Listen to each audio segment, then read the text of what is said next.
Good evening students, now we continue our chapter 12 प्रकाश की प्रकृति। और आज हम पढ़ेंगे हाइगेन सिद्धांत से अपवर्तन की व्याख्या। यहां पर हाइगेन सिद्धांत से हम अपवर्तन के नियमों की व्याख्या करेंगे। तो उसके लिए सबसे पहले हम एक एक्स वाई अपवर्तक सतह लेते हैं जो इस बोर्ड के परपेंडिकुलर है। समझिएगा, एक्स वाई एक अपवर्तक सतह है जो इस बोर्ड के परपेंडिकुलर है। दैट मीन्स इस तरह से इस परपेंडिकुलर सरफेस पर एक तरंगाग्र, समतल तरंगाग्र AB आकर आपतित होता है इस तरह से। तो ये AB आकर इस पर आपतित हुआ तो ये इसके परपेंडिकुलर आपतित हुआ, ये यूं, ठीक है। तो ये AB इस पर आकर आपतित होता है। तो ये तरंगाग्र AB इस XY अपवर्तक सतह पर आपतित होता है और ये दोनों इस बोर्ड के परपेंडिकुलर है।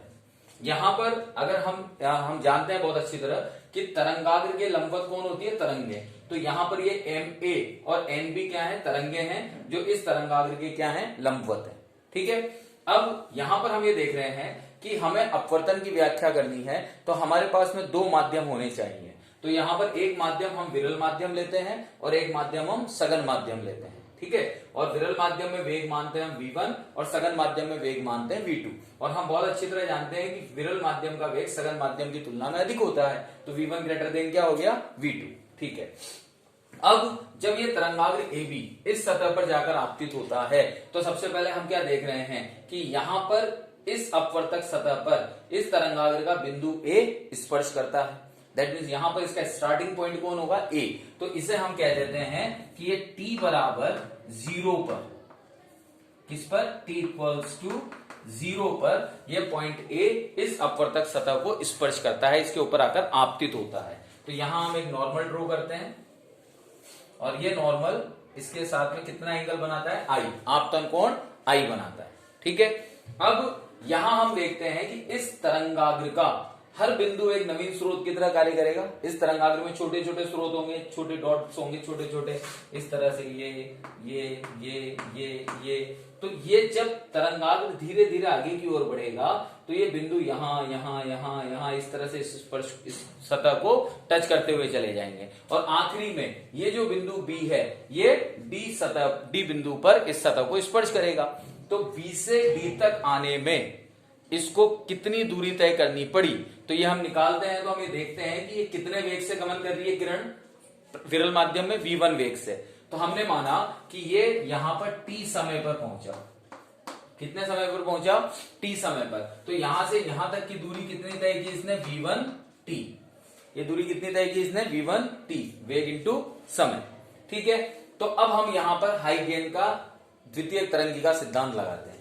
हाइगेन का द्वितीय तरंगिका सिद्धांत क्या कहता है कि जो बिंदु A इसको यहां प्राथमिक स्थिति में या प्रारंभिक अवस्था में स्पर्श करता है उसे केंद्र मानकर जितना समय इसको यहां से यहां तक पहुंचने में लगा उतना समय प्लस उतना समय और इस माध्यम का वेग, इन दोनों को गुणा करने पर जो दूरी आती है उस दूरी से यहां पर एक हम हेमिस्फीयर बनाते हैं।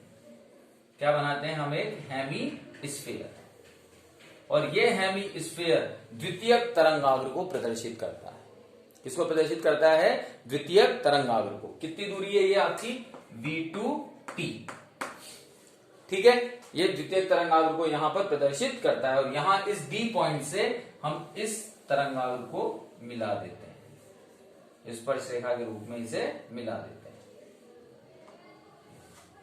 ठीक है। और इसको नाम दे देते हैं हम DE। ठीक। अब यहां पर जो तरंगिकाएं होंगी वो तरंगाग्र के लंबवत होती हैं। तो यहां इस तरह से ये तरंगिकाएं आगे की ओर बढ़ जाएंगी। अब ये तरंगिकाएं जब आगे की ओर बढ़ी, क्योंकि तरंगाग्र के लंबवत होती हैं हम जानते हैं, तो ये आगे की ओर बढ़ी तो यहां पर हम नॉर्मल ड्रॉ करते हैं। नॉर्मल ड्रॉ करते हैं तो ये जो एंगल होगा, ये एंगल कितना होगा आपका, T समय पर ये एंगल होगा आपका R। ठीक है, अपवर्तन कोण। इसी तरह से यहां पर ये I है तो ये अपवर्तन कोण भी कितना होगा, R।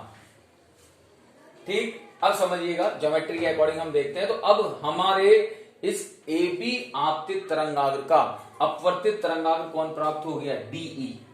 ये तो है आपका अपवर्तित तरंगाग्र। और ये है आपका आपतित तरंगाग्र। ठीक है, तो अब डायग्राम की थोड़ी सी हम ज्योमेट्री यहां पर देखते हैं कि ये एंगल आई है। हम जानते हैं कि तरंगाग्र के साथ 90 डिग्री का कोण बनाती है, तो ये पूरा का पूरा कोण कितना हो गया 90। ये 90 हुआ और ये आई है, तो ये बचा हुआ कोण कितना हो गया 90 माइनस आई। ठीक है, ये बचा हुआ कोण कितना हो गया 90 माइनस आई। अब ये वापस नॉर्मल है, ये नॉर्मल है, तो ये एंगल कितना बना रहा है 90। तो अगर ये एंगल 90 है और ये 90 माइनस आई है, तो ये बचा हुआ एंगल कितना हो गया आई। ठीक है, ये देखो दोबारा देखो, ये एंगल था आई। अब ये एंगल अगर आई है तो उस कंडीशन में ये तरंग इस तरंगाग्र के साथ 90 डिग्री का कोण बना रही है, तो ये जो बचा हुआ भाग था ये कितना बचा 90 माइनस आई। अब ये नॉर्मल इसके साथ 90 बना रहा है, तो 90 और 90 माइनस आई, तो ये अंदर वाला कोण कितना बचा आई।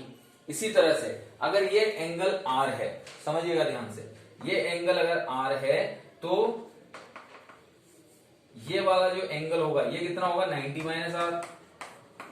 ठीक है, क्योंकि परपेंडिकुलर है, 90 डिग्री का कोण बना है नॉर्मल से, और ये तरंगिका है जो तरंगाग्र के साथ कितना एंगल बनाती है 90 डिग्री का, तो ये हो गया 90। ठीक है, ये 90 माइनस आर, तो ये एंगल अपने आप कौन बन गया आर। भाई ये 90 माइनस आर और ये एंगल 90, क्योंकि तरंगाग्र है और ये तरंगिका है, तो ये इसके साथ कितना एंगल बना रही है 90 डिग्री का, तो 90 माइनस आर 90, तो ये ऑटोमेटिकली कितना हो गया आर। तो इसका मतलब आपतन कोण और अपवर्तन कोण दोनों इन ट्राइंगल्स के अंदर आ गए। ठीक है, तो अब यहां पर हम स्नेल का लॉ लगाते हैं, स्नेल्स लॉ लगाते हैं। तो यहां सबसे पहले हम कंसीडर करते हैं त्रिभुज एबीडी। इस त्रिभुज एबीडी में हम सबसे पहले वैल्यू निकालते हैं साइन आई की। तो जब हम साइन आई का मान निकालते हैं तो साइन आई इक्वल्स टू आता है आपका बीडी अपॉन एडी।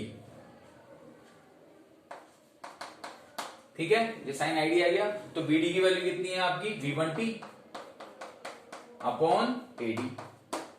ठीक है, इसी तरह से हम ट्राइंगल कंसीडर करते हैं। Next this is a E D, तो इसमें हम एंगल लेते हैं साइन आर। साइन आर हमने एंगल लिया, तो साइन आर इक्वल्स टू क्या हो गया आपका ए ई अपॉन एडी।